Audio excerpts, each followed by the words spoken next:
This is StoryBeat, Storytellers on Storytelling, an exploration into how master storytellers and artists develop and build brilliant stories and works of art that people everywhere love and admire. So join us as we discover how talented creators of all kinds find success in the worlds of imagination and entertainment. Here now is your host, Steve Cuden.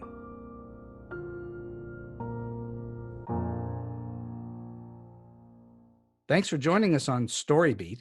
If you like this podcast, please take a moment to give us a rating or review on whatever app or platform you're listening to. Your support helps us bring more great StoryBeat episodes to you. My guest today, Pittsburgh-based actress and teacher Robin Walsh, was recently seen as Martha in Rules of Seconds for Barebones Productions and as Janine in the Niceties at the Contemporary American Theater Festival, where she also played Corryne in Gideon's Knot. Favorite Pittsburgh performances include Stevie in The Goat, Cora in Indian Ink, Lady Macbeth in Macbeth, and the title roles in Hapgood, Hedda Gabler, and Hamlet.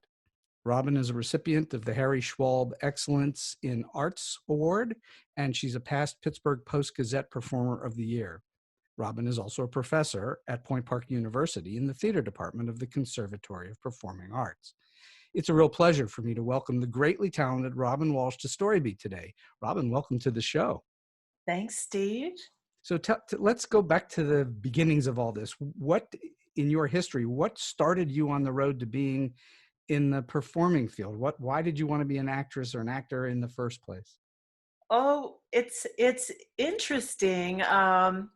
Actually, I had this sort of epiphany moment when I was 10, and I was in fifth grade, and I had an abusive teacher that really did not like me and was always sort of pointing out my papers in front of the whole class as an example of what not to do.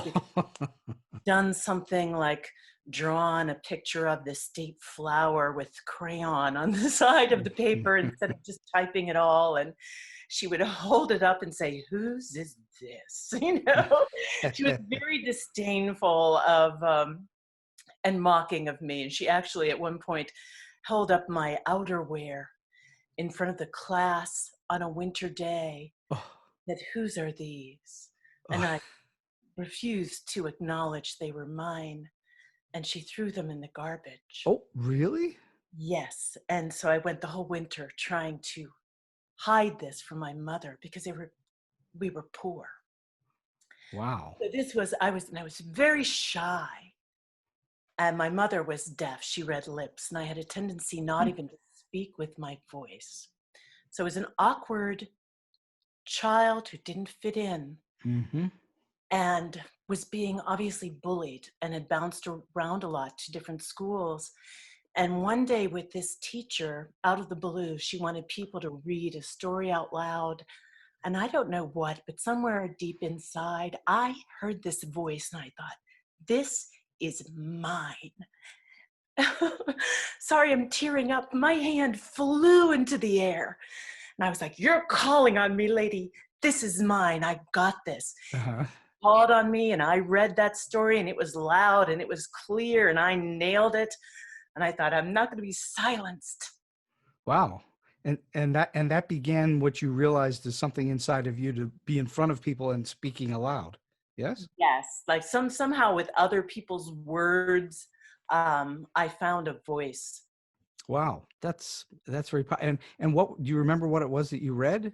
No idea. No idea. It was in But fifth grade, so I don't imagine it was anything terribly profound. but you owned it. You wanted it. I owned it. I knew that this was a way for me to stand up, to show up, to be powerful, and to have a voice finally. And have you felt that same feeling again in your career where you thought this part is going to be mine, that sort of thing? Have you had that feeling? Absolutely. Yeah. So when you go for it, you take it. It's yours. You own it. Yep. Well, I think that's very important. I think when artists own their art, it becomes ever more intense because then there's that sense of possession is really powerful. All right. So did you then think of it as a calling for you, that was something you then pursued right away, or did it take a while?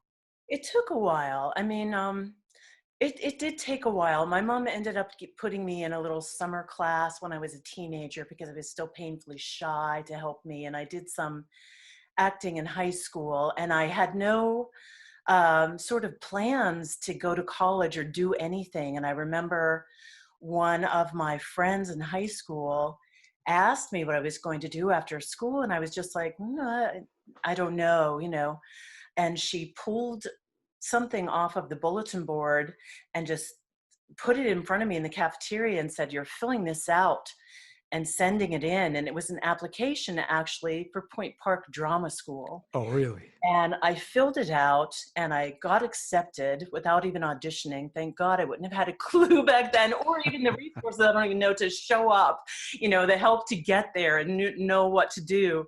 So they But didn't have auditions back then?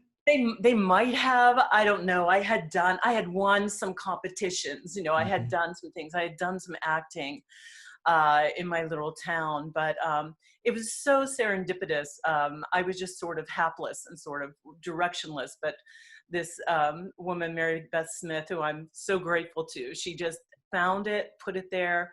I filled it out. I ended up going to Point Park, and that was the beginning of a huge transformation. And this was after high school, correct?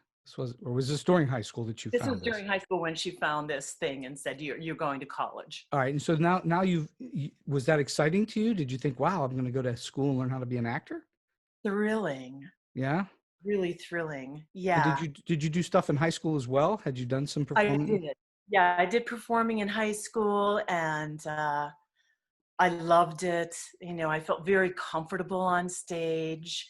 My shyness would disappear. I knew what I was supposed to say. I hear many actors, I've been around actors my whole life too. And I've heard many actors over time say, and whether I see them on TV or actually talk to them in person, that there's something about being the other character, being a character, that brings them out from that shy place. Because a lot of actors are shy. So it's a common theme that I hear, is that actors are inward, but the performance brings them out where they wouldn't in real life. True for you, yeah? Yeah, absolutely. Okay, so you started taking classes at Point Park. I assume you started performing in plays in school. Was there a moment, whether prior to Point Park or during Point Park or after, where you thought to yourself, you know what, I am actually pretty good at this. I think this is something I can do. Was there an epiphanous moment for you about that? I knew once I started doing it, I really loved it and I wanted to do it. And when I went to Point Park, I think I started thinking, this is what I'm going to do. But of course, I had no notion of what it was like as a business. None. No idea of how difficult the business end of it was. But I don't really think it was until I was in my late 20s, after I got out of graduate school, that I started thinking, oh, I think I can figure this out, how this works. And then I remember a point in my late 30s where I started feeling, wow, I feel like an artist. So it took you a little while before you felt like you came into your own on this. Oh, absolutely. I think Long period of development. I think that's really important for the listeners to understand, that it doesn't necessarily feel like you're really great at this for a while. It takes some effort and some practice and some doing it for a while. Sometimes people feel it right away. Sometimes it takes a long time. In your case, it took a little while, which I think is instructive, that people shouldn't feel like, oh, I don't know whether this is for me or not, but if it's right for you, you should just keep pursuing it, I should think. Do you tell your students that? Yeah, I do. I knew it was right for me. I knew I had to do it no matter what. So I just stuck with it. When I think sometimes too, there's a type of personality that thinks they're good at things right away. And it's just a different type of personality. And it's maybe a more facile intellectual grasp on things. Mm-hmm. And then there's a type of personality that never thinks they're very good at things, and they're going deeper and deeper and deeper. And it really has no bearing on what you're actually doing, Mm. that perception. So I do talk to my students a lot about managing their self-perception, and also the fact that the better you get at something, the more self-critical you can become. When you're not aware of a lot of the fine-tuning that you could be doing, you can feel like you're terrific at everything. And then the more aware you become and the more you start shifting into becoming a better actor, when you don't come up to the mark, when you weren't just completely present in a moment, Mm-hmm. you feel it, it sticks out like a sore thumb suddenly. So you're much more likely to wince, inwardly at your work, when in fact your work might be a million times better than it was 5 years ago. It's just that you have much more awareness of it, so that you're more aware of those moments when it fell short. So And as you mature, I assume that self-awareness, where you realize something's not quite right and you have that self-criticism, you also have the facility at that point to not let that hurt you or destroy you, because that self-consciousness could also be destructive if you're not careful with it. it can be, and I think that's important to try to find balance with Mm-hmm. as your career continues, to make sure that you keep the fun in it and the play in it, and that you don't let it get too serious.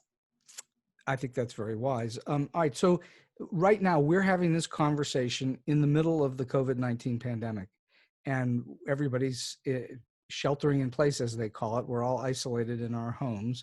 We're having a conversation over the internet, and so you're, as everyone else is in the entertainment business, you're out of work in the way of being an actor. There's no acting gigs happening right now.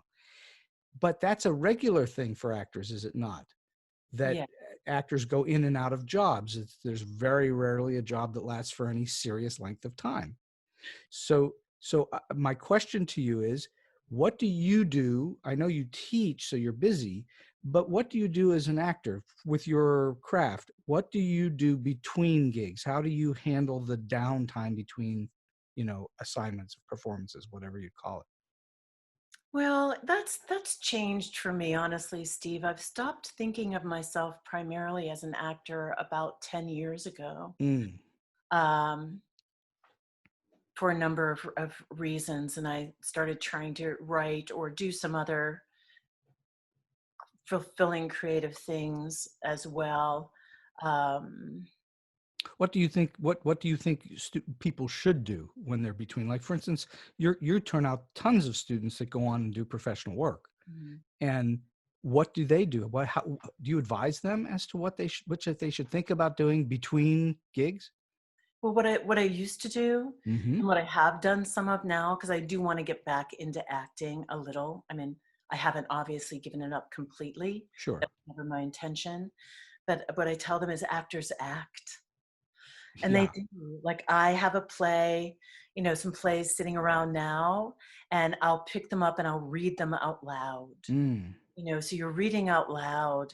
Um, you train physically. I stretch, I exercise, I do some yoga.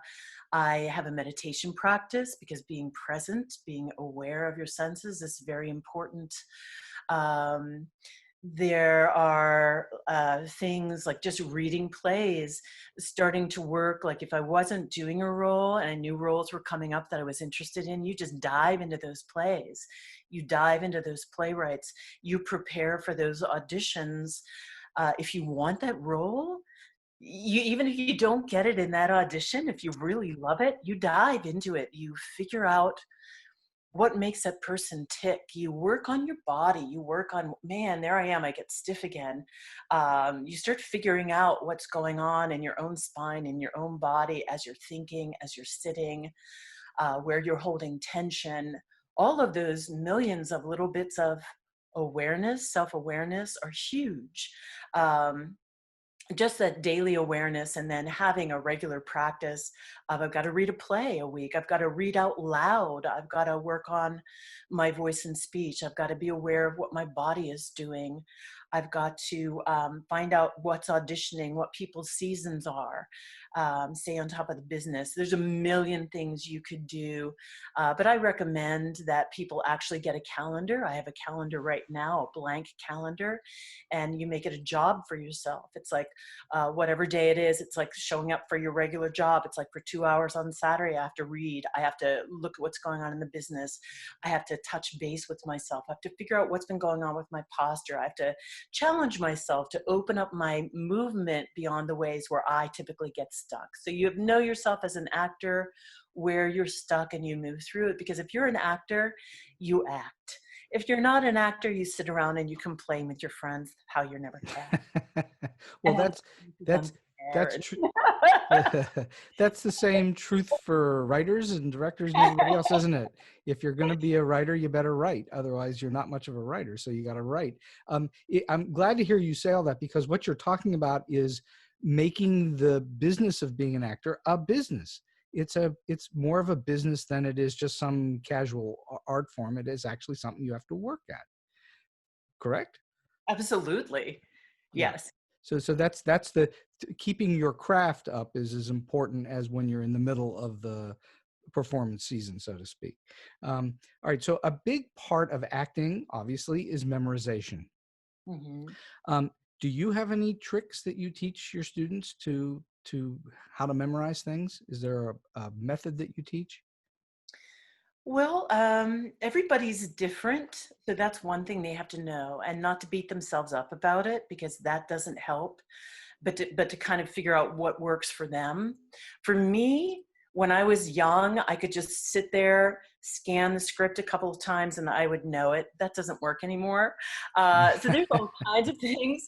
Like, they actually have apps now for your phone that help you run your lines. Oh, really? Yes, which are great. You can download the app, you can record your lines and cues, and it even gives you options of whether you want to give yourself a certain amount of lag time, so you can have time to remember your line before you actually hear the recording played back or not. But probably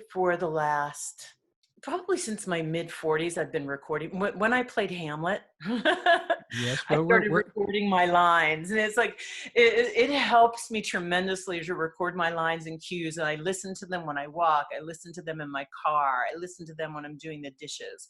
I just listen to them over and over and over again, so that they're just without any inflection, so you don't get stuck in certain line readings, but just so they're really second nature, so that when it comes time to memorize them, it's a lot easier.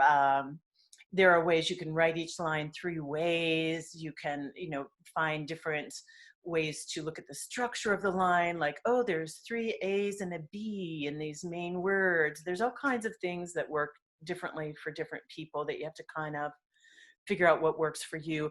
A lot of times, if you jump, like with Shakespeare, teaching Shakespeare, I'll have them work on phrases for diction, and they can remember them really quickly if they jump a couple of times on the syllables of the words that are most important in the phrase.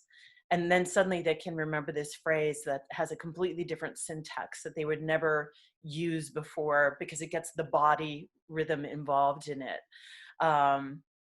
So there are different things like that I show them, but it's a discipline thing, just like all of this. And there's so many blocks that can get in your way. Mm-hmm. You're the only one that can work with those blocks, but it's a muscle. Like in Shakespeare's time, they didn't have paper. They would write it on their little slate. They had to memorize everything by the end of the day and recite it back to the schoolmaster. And if they couldn't, they would beat them with a stick. So they developed phenomenal memories. I mean, God forbid for the people with a learning disability. It's terribly cruel, but really it's a muscle. It's something that you practice and you can get good at. And we don't have that facility now because everything is so easy to find on technology. We don't develop the memory and the focus like we used to, but it's something we need to practice, just like everything else. You can memorize a sonnet every day. You can memorize a sonnet every week, but it's another skill, I think, especially these days, that people need to practice. I think that there should be a course just in beating people with a stick. I don't know if we could get away with that, or I don't. I don't think you could. I want to go back half a step in what you just said, because I love the notion of inflection versus uninflected. Explain for the listeners who may not know what the difference is between an inflected line and an uninflected line. Oh, so like what you don't want to do, you don't, if you memorize a line in a certain way, like, I told you not to say that, right? You're going to be stuck saying that line the same way every time, no matter what's going on in rehearsal. Mm-hmm. But if you just memorize the line, I told you not to say that, right? That's kind of uninflected or neutral. It's just a bunch of words strung together. I told you not to say that, right? So that no, it could be softer. I told you not to say that. Oh, I told you not to say that. I told you not to say that, right? It could come out with a lot more flexibility depending on what you're getting in rehearsal, what the feel is that day. So it's much more live theater of possibility rather than I've already, because I memorized the line this way, this is the way it's coming out, it's stuck, there's no creative possibility, there's not going to be any live play between me and my fellow actor, or even me and my own creative impulses in that day, because I've got myself stuck in an inflection pattern because of the way I've memorized my script.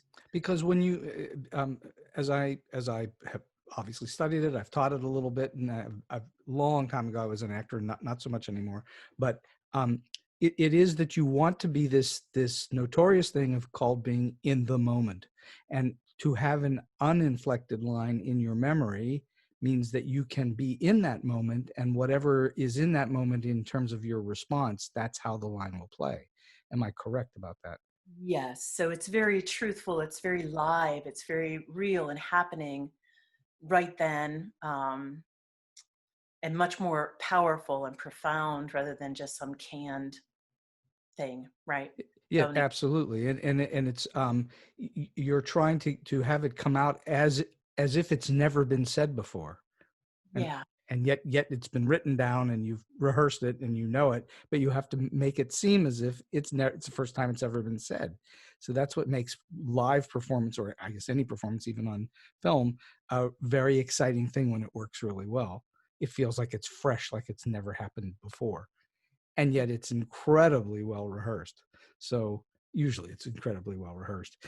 Okay, so let's talk about being in the run of a show.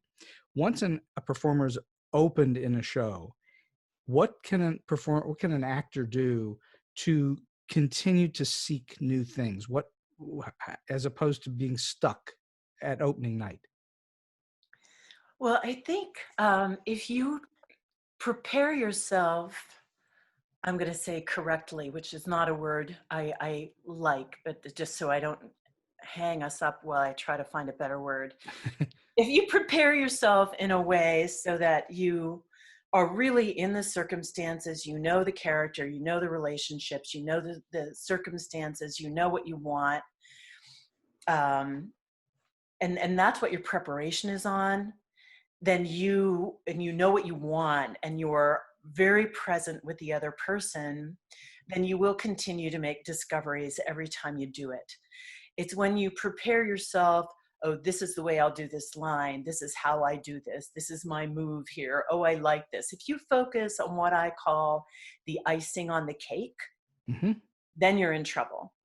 Because then you get this solidified kind of hardened thing that always looks or sounds this way. And so you can't grow very well. Or sometimes even if you try to grow, if you try to change something, it creates a big mess because then it doesn't work with the rest of this hardened icing thing that has been created as your performance and the play. But if you have this rich inner landscape that holds together, then whatever comes out in that moment is going to be right and is going to move the play forward in an exciting and a rich way, and it's always going to be fresh and is always going to lead to a discovery. So you have a structure that is correct for the play. You do need some structure. You have to have a roadmap. You know, it's not a free-for-all, but within that, it's always a fresh exchange of energy between the actors. So I don't ever have that problem. Now, I don't like long runs. I can't imagine doing 8 shows a week for a year.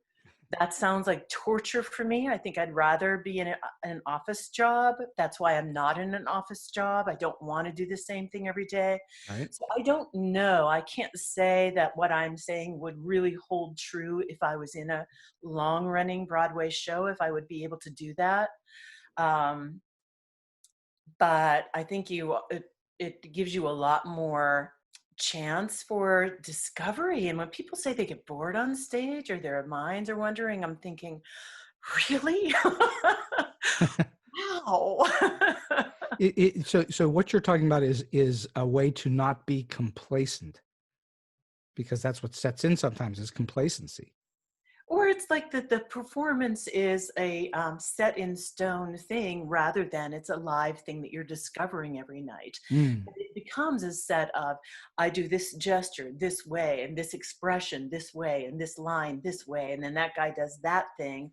So it's a bunch of outward things that have been set in stone is the performance rather than this inner exchange between these people in the circumstances. And so are you saying, when you say you can't imagine being in a Broadway show for a year, because it would be like torture, what you're saying is that it would be hard to keep that up?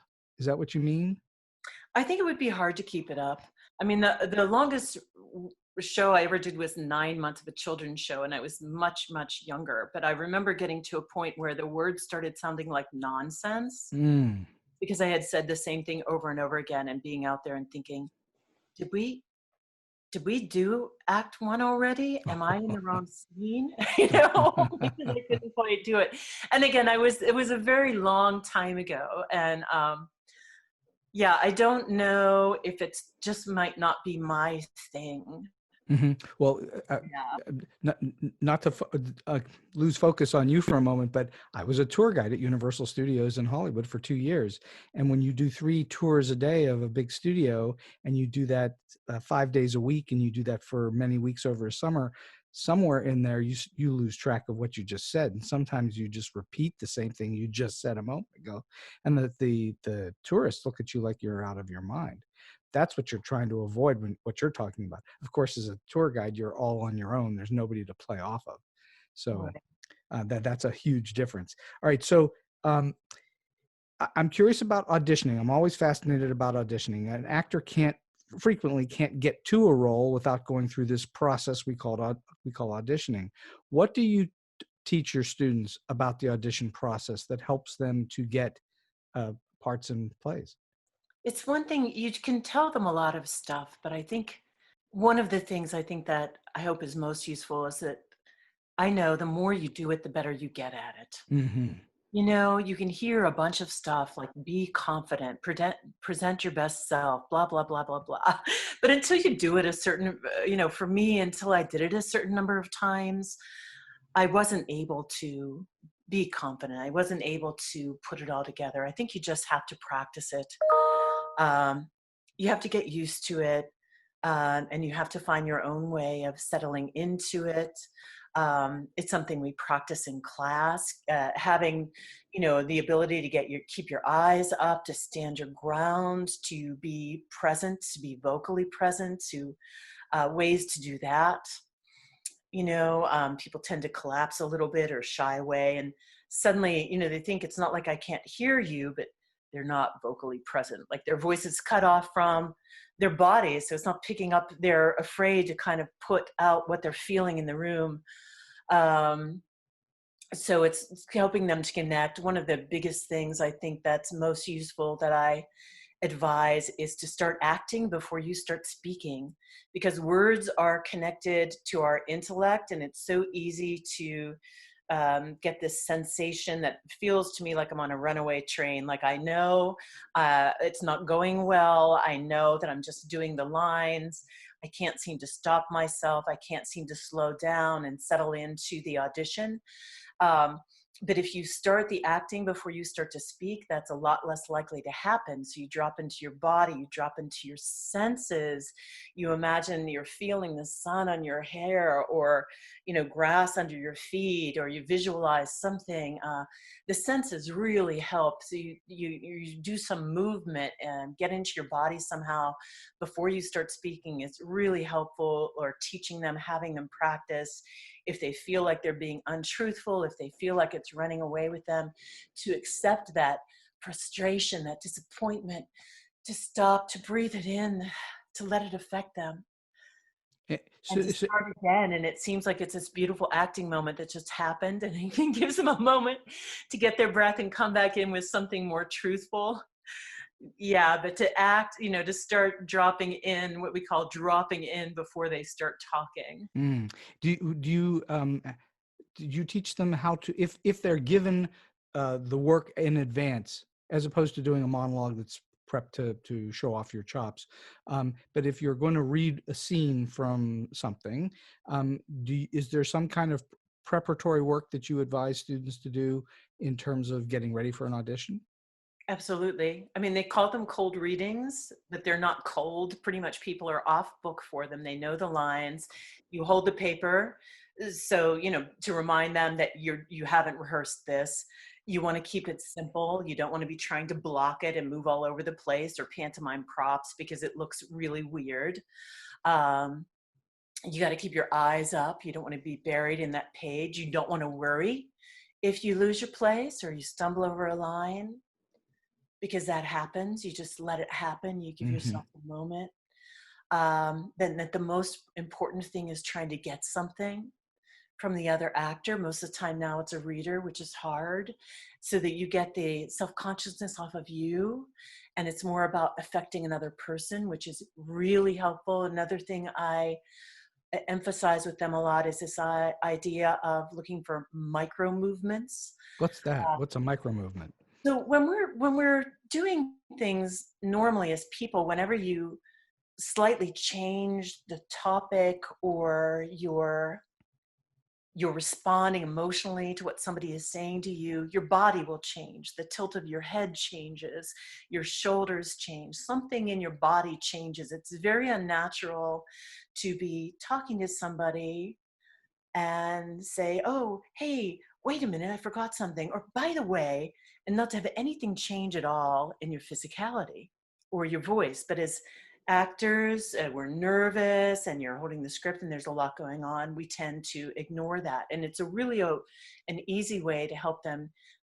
key into something that's tremendously useful, is whenever that happens, to do a slight change of direction, like, oh, hey, wait a minute, I wanted to ask you about something before we go on, to do a slight change, like not a huge gesture, but a slight change of posture, head tilt, something, even when they're listening to a person and they're being drawn in, or something's happening, that there's a slight change in their posture, their head tilt, something, just like you would do it as a person as you're listening. It not only looks more natural, but you're cueing your own unconscious systems into believing that you're being more natural. So it starts working for you more, right? So the more we're doing something unnatural, the more our own emotional system is working against us, right? Because if the body is doing something unnatural, our imagination and our emotional system and our ideas become stilted. So if we can get the body working the way it naturally would, suddenly all kinds of things start working for us. That's very interesting. You're talking about reading body language, basically, and your body language and the body language of others. I also love the concept of enacting that you're attempting to relieve yourself of the burden of everything and put it on the other person. In other words, you're trying to get a reaction out of the other person. And so that's where the beauty comes, where this tennis match frequently comes in great performances. Correct? Absolutely. Yeah. It's great. It makes it so much, you know, when we get self-conscious and self-aware, we tend to get stiff. we dry up, our ideas dry up, we panic, all kinds of things happen that hold our performances back. But if we can turn that around and make it about the other person, like I am pleading even more for your understanding. Now I'm pissed off that you're not listening to me, or it's your fault, or I'm falling more in love with you because I just noticed the sympathy in your eye because you can tell I'm drowning over here, right? It gives you tons of stuff to work with and to react with and to bring nuance and variety to your performance, and to get you over that stiffness and that self-consciousness that can lead to greater and greater panic and anxiety. And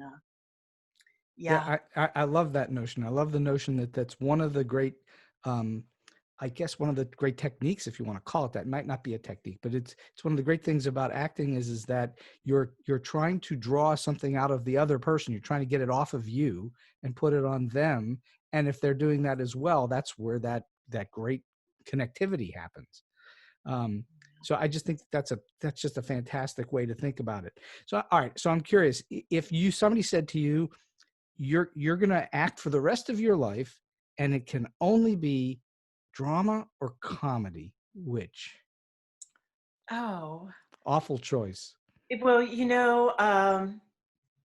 I would say drama, Mm-hmm. because it's richer. And I don't think I've ever done a drama that didn't have a lot of good laughs in it. Yep. Because human nature is funny. I That's mean, true. a good comedy has some depth to it, and we're really laughing at human nature. And I like the depth. I love comedy. I love farce. But what we laugh about is what we recognize in ourselves. So for me, a good drama has both elements in it. I agree. And I think really great comedy is, in fact, comedy is a form of drama, but it's really good when a comedy is very deeply layered on a human level and not just on the surface level of jokes. Yes, I love black comedy, for Oh, instance. for sure. I love black comedy. I agree. All right. So we have to chat about your performance in Hamlet. How did that happen? Obviously Hamlet is mostly played by men. It's a male part, traditionally. How did you wind up playing Hamlet? It's great. Well, I wanted to, when I was in graduate school, we had to work on speeches for Shakespeare, and they were like, well, what do you want to work on? And it was like one of those, again, epiphany moments when my intellect shut down, which is really good for artistic moments. And I had one of those moments where it just shot up in me. It's like, I want to do Hamlet.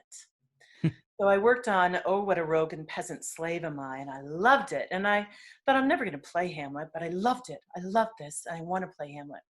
And then it just went away, right? And I didn't think about it again. And then when the Playhouse, was going to do Hamlet, Ron Lindblom came up to me and said, hey, Robin, how would you feel about doing Hamlet? And I was like, oh my God, I'm going to play Hamlet. And I was like, yes. And I said, are you kidding me? I would love it. And then he said, terrific. So we're looking at this guy for Hamlet. And I was like, oh, fuck, of course. Oh, sorry, I swore. He wants me to play Gertrude, because I was already in my early 40s. Of course, doesn't mean he wants you to play Hamlet. He's talking about how would you feel about being in the play of Hamlet in this other part. And I was, oh, yes, of course. I would love to play Gertrude. It's a wonderful part. Terrific. And I meant it. It is a terrific part. I was very excited about it. I was all set to play Gertrude. And then he came back a couple weeks later and he said, listen, our Hamlet fell through. I forget exactly what, but we're asking around. We're looking for a Hamlet.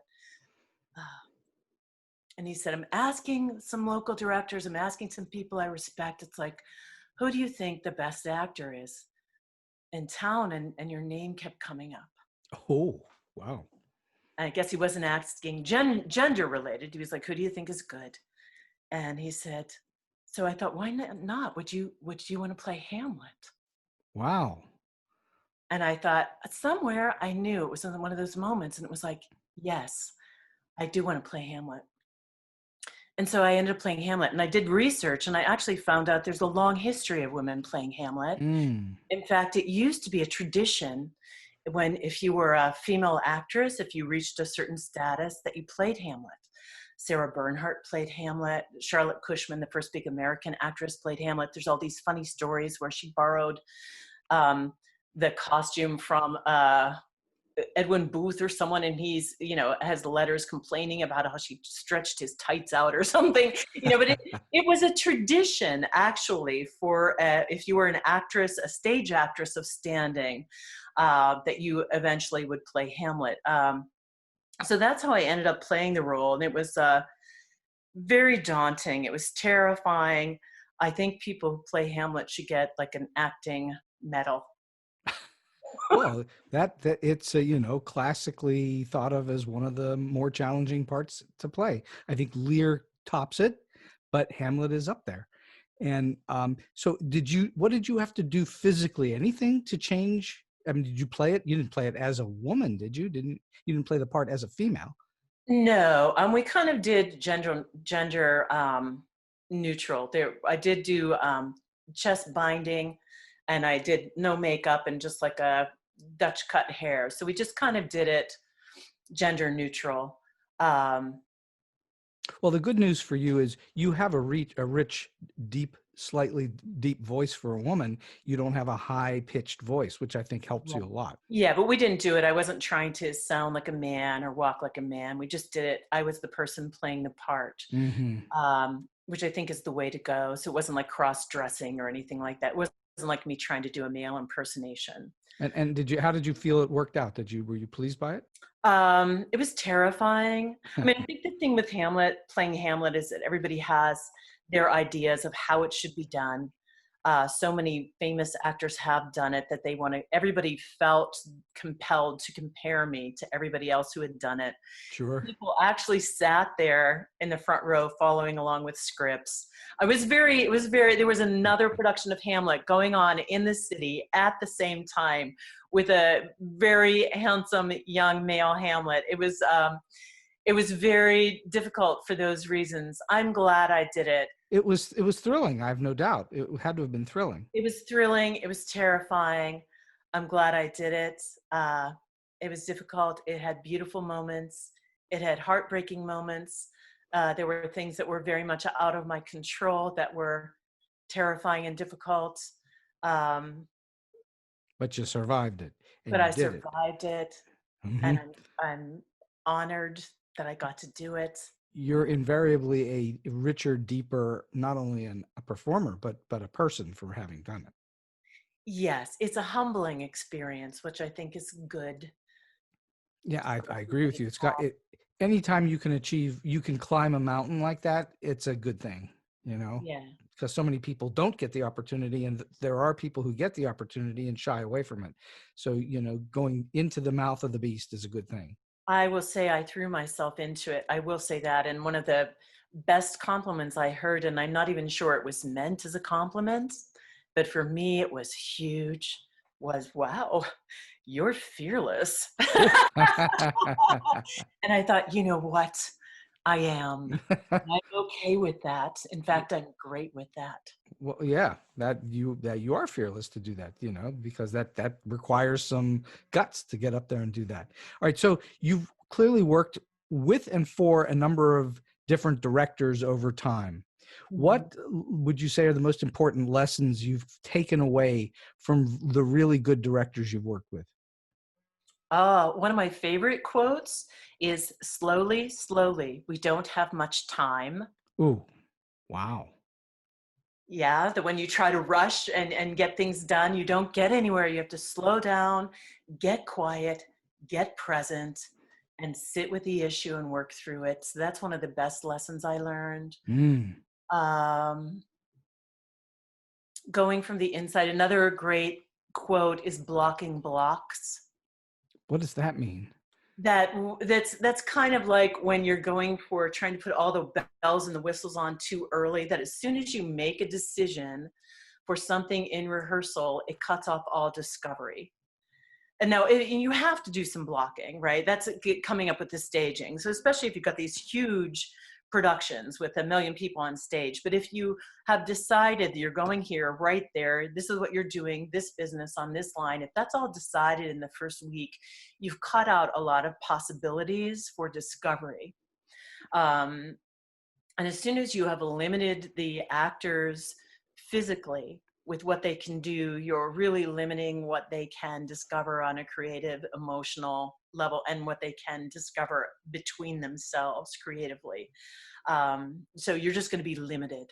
So at what point in rehearsal do you think that you need to get to the point where you set a performance so that everybody's on the same page in terms of the opening night? Is how deep in do you allow that discovery process to go, all the way through opening, or is there a point at which it needs to be set? I think it depends. I think it depends on how many people are on stage and how complicated it is and whether there's any stage violence and things like that. You know, if there's stage violence, it needs to be set really early, obviously, because there's safety issues. If there's a ton of people on stage, you're going to have to choreograph it because it's just a mess. But if it's a small group of people, I think you can leave a lot of that you trust. I think you can leave things unset. I mean, you might have to get, usually by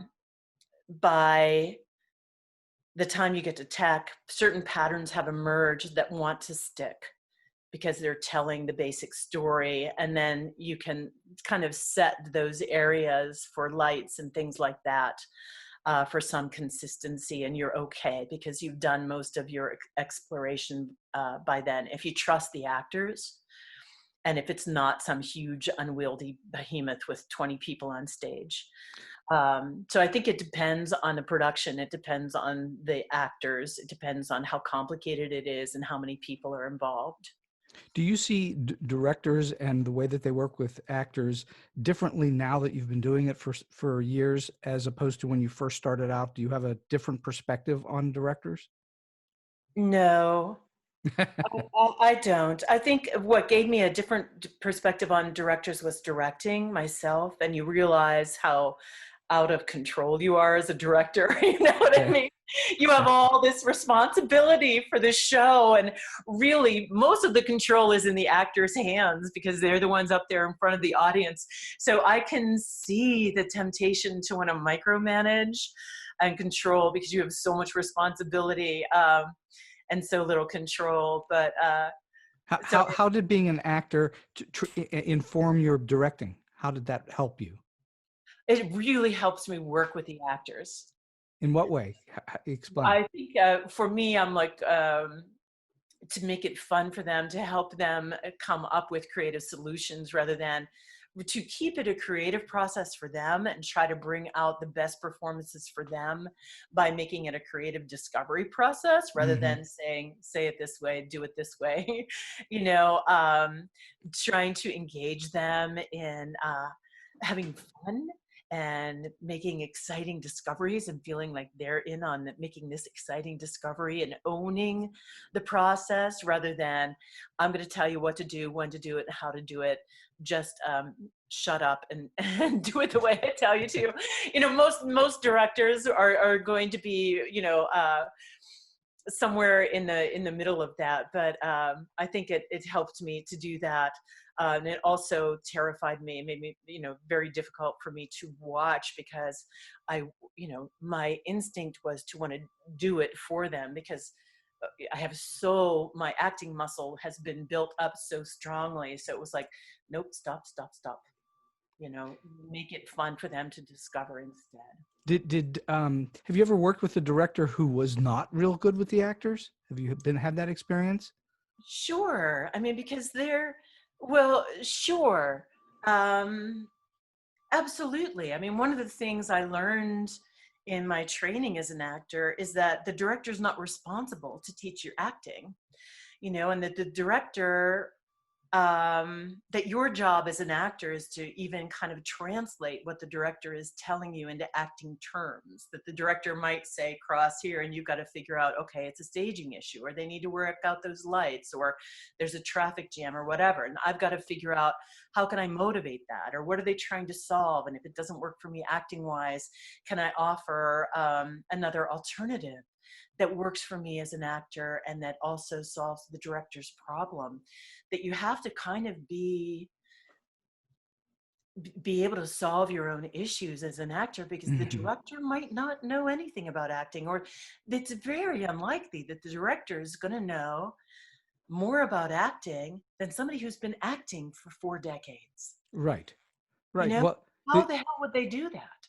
you know, I'm sure any number of your students have gone off and worked on motion picture productions, TV or movies, and that's can frequently be a completely different experience than the stage, where the directors will expect you to come in and just do your thing, and all they're giving you is blocking. And that's a common thing, especially in television, where you're not going to really be directed very much. You're not going to really spend much time in rehearsal. So yes, the actor needs to have all those facilities as part of their bag of tricks. Mhm. They need to be able to sort of self-direct, if that's the right way to say it. Or know what to ask the director. Hey, is this coming across, or how is this reading? So that you know how to go back and say, okay, I need to do this work. This isn't clear. This isn't truthful. I need to go deeper in my work. You need to know how to fix it yourself. You can't rely on the director to be a great acting coach. Yeah, that's absolutely going to be requisite, especially going forward in the world as more and more things are shot on through cameras. Obviously, it's been around for 100 years, but I think the world's going more and more toward that. Even live performances. I mean, there's this recent production of West Side Story on Broadway, in which the director Ivo van Hove has the cameras following the actors around, and the audience is seeing it screened on big screens while they're watching it live. So I think we're going to see more of that sort of thing happen, and especially with the internet and so on. And I think actors, you know, are now learning how to perform big for theater, you know, outward, and then very inward for a close up and a camera. Mhm. Wouldn't you say? Wouldn't you say that's the hard transition for a lot of actors, is to go from the theatrical training to an inner training, or to a much smaller movement, much smaller vocal performance, because you're on camera. I think you want to be truthful in both. But then you have to figure out what the camera picks up, as opposed to what you need to do to pick up in a 2,000 seat house. Absolutely. Hmm. But you want to be truthful. You want to be truthful for both. Yeah. But I think honestly, you run into trouble more often when the director thinks they're an acting coach. Mm. As opposed to what? As opposed to Tries to be an acting expert when they don't have to be, and they're not, instead of trusting the actor, allowing the actors to rehearse. You right, know, right. allowing the actors to try to, setting it up so the actors have a chance to do the acting, So right? so okay, so when you're developing a character, you've now gotten cast in a show, and you've got the part in hand. What are the things that you most look for to develop that character? What are you thinking about? What are you looking for? First, I do a play analysis. It takes a long time, but it's very helpful. I go through the play and I write out everything, one character at a time. I read the play just one character at a time. I only read that character's lines. Mm, And I write exactly what they say, everything they say that might pertain to what the character I'm playing. Whether it's just given circumstances like, oh, when I was 5, I broke my leg, or oh, I think she's a nasty person, or oh, I love that, or oh, we went shopping yesterday. No matter how inconsequential, anything that gives me any information about the character I'm playing, I write it down word for word as that character says it, and I just read the play from that character's point of view, and I go through the entire play that way, from every character's point of view, including anything the playwright says. That is just a way to help prime my unconscious mind, so that has more organized information, so that it can better help me find creative ideas. Rather than giving it an onslaught of the whole, and it's more likely that I'm going to close the play, and after it closes say, oh wow, now I have this great idea, why didn't I think of that beforehand? hmm So I always do that. Might do a little bit of research on the time period, trying to read novels or look at pictures or things like that, that helps me understand the life during that time period. Like when I did Hedda Gabler, I really wanted to understand what it was like to be a woman in that society, because it really helped me. Some of the stuff I learned was fascinating. Like I learned that women at that time basically couldn't even go out for a walk without a chaperone. It was basically like you were like a dog and you needed somebody to walk you if you wanted Wow. to go out of the house, you know? Wow. So learning these things was like, oh my God, really helped me understand the play. So I do that kind of research. And then I start trying to put myself into the character. I start imagining stories that I make a list of things I can't understand about this person's lifetime, and then I start making up stories that will help me put myself in the circumstances using sensory detail, because it's all this creativity research I've done, which I love. The sensory part of our brain is connected to our emotion and our imagination. And helps, always helps me feel like I'm really this person in these circumstances without going crazy. Mm-hmm. Yeah, and gives me tons of ideas with ease in the moment. So I start making up stories like that. I do an exercise called endowments, where you actually physically walk around and interact. Like if this is a wine glass that my mother owned, or blah, blah, blah, blah, blah. I make up stories about some of the props that might be up on the set, or I make up stories about memories that might have happened in places on the set. And I kind of drench them with different senses, because the different areas of the brain are actually activated with different senses. So you get the whole brain working, including the parts that aren't accessible with our intellect, so that you get this whole creative map firing at the same time to get your imagination going, your creativity going, so that when you're showing up in rehearsal, you're really present and ideas come and things happen. That just sounds fantastic to me. It's how that whole thing comes together. Always is a mystery, somewhat. You don't. It's this process where there are many people involved, and yet it seems to come together and coalesce into this one gelled thing. And that is, always like, how did that happen? By the time you're done with it, so that's just a miracle that it comes together like that.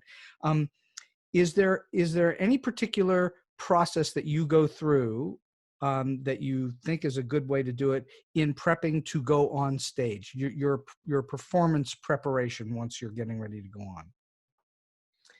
on.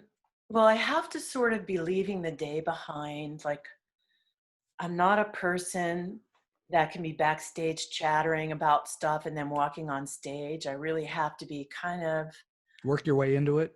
I have to be working my way into it and starting to think like this person, and move like this person that I'm going to be playing. Putting on makeup is part of that, sitting in that mirror, putting on the costume.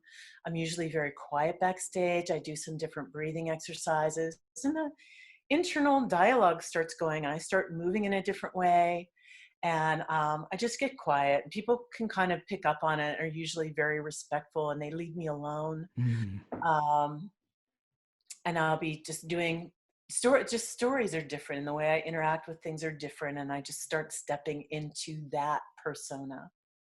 So it is a process that does not happen instantly. You can't it's not like a light switch. I cannot. It sucks if I do that. I mean, I'm thinking about what happened before I went on stage, the moment before, my relationships to the people. I'm in the play and in the body of that character. Well, depending on how complicated it is, minimum 5 to 10 minutes before I go on stage. And sometimes, like for Hamlet, 2 hours. Wow. You know. You got to And it's drop like in. it's like my body changes, my voice might change. It's like you just have to transition. You just can't walk out there. It won't work. But have you seen performers do that? Just turn the switch on and go? I have seen some people who can do that. Yeah. And it amazes me. Some people can just, like, they work differently than I do. They work more from the outside in. Mhm. I work more from the inside out.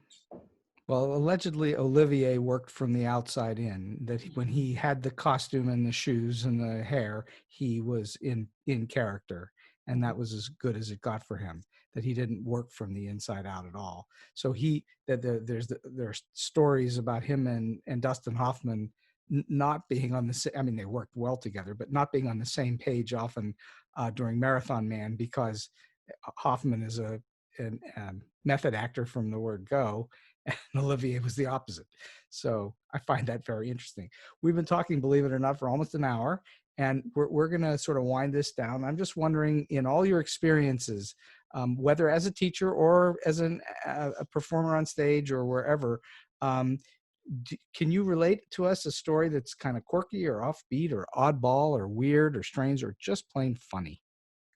Sure. I remember doing a production of Dracula when I was young, and just the special effects were a disaster. We had a giant bat that came across the stage on a fishing line, and one night they forgot to open the French doors at the end, so it ran through the French doors and came back center stage and was spinning and like flopping, and we had to continue with the lines. Like, what was that? I don't know. Well, it was like bouncing up and down in front of us. Same production. There was a mirror. The mirror is supposed to break when Dracula looks in it, and the candy glass had a string. You're supposed to pull this string, and the candy glass mirror breaks. Well, it didn't break. Dracula's looking in the mirror, and it starts like moving, and they're pulling the string from upstage in the mirror. The dresser starts chasing Dracula across the stage. Instead of breaking, Dracula is like running from this dresser that's possessed and chasing him. And then at one point Dracula pops up behind the couch, and there were red eyes, like all you could see is these red glowing eyes. Well, the eyes burned out. They were Christmas lights, so they sent somebody to get to Christmas lights at the store, and they came back with blinking lights. So Dracula popped up, and his eyes were blinking. And the guy playing John Harker, was Lucy, picked me up, and was laughing so hard. He like carried me. He's supposed to carry me off stage, and he dropped me like halfway through the doors. So I think that those were some funny stories of special effects gone awry. Oh, I love theater stories where props don't work, guns don't fire, those kinds of things. And people, what happens when the gun doesn't fire and it's a critical plot moment? People throw the guns at people. It's all these stories that you hear. That I love that. All right, so last question for you. Can you share with our listeners a good, solid piece of advice or a tip that would help those that are perhaps trying to break in, or maybe they're in a little bit and looking to get to that next level, that would help them to do whatever it is their goal is? I would say to remember what makes you happy and what you're curious and creative about, because it's a tough business, and you will hear a million pieces of dismal predictions, and you will get turned down a ton, and it will shut you down. And the only thing that will keep you going and keep you happy and keep your joy happening and keep you creating is if you say yes, and then say, what would make me happy today? What do I love about acting? What am I curious about? And keep that stronger in you than everything else, and follow that regardless of everything else. That is really wise advice, because that's advice you can apply to life in general, not just being an actor. So I think that's really excellent, wise advice.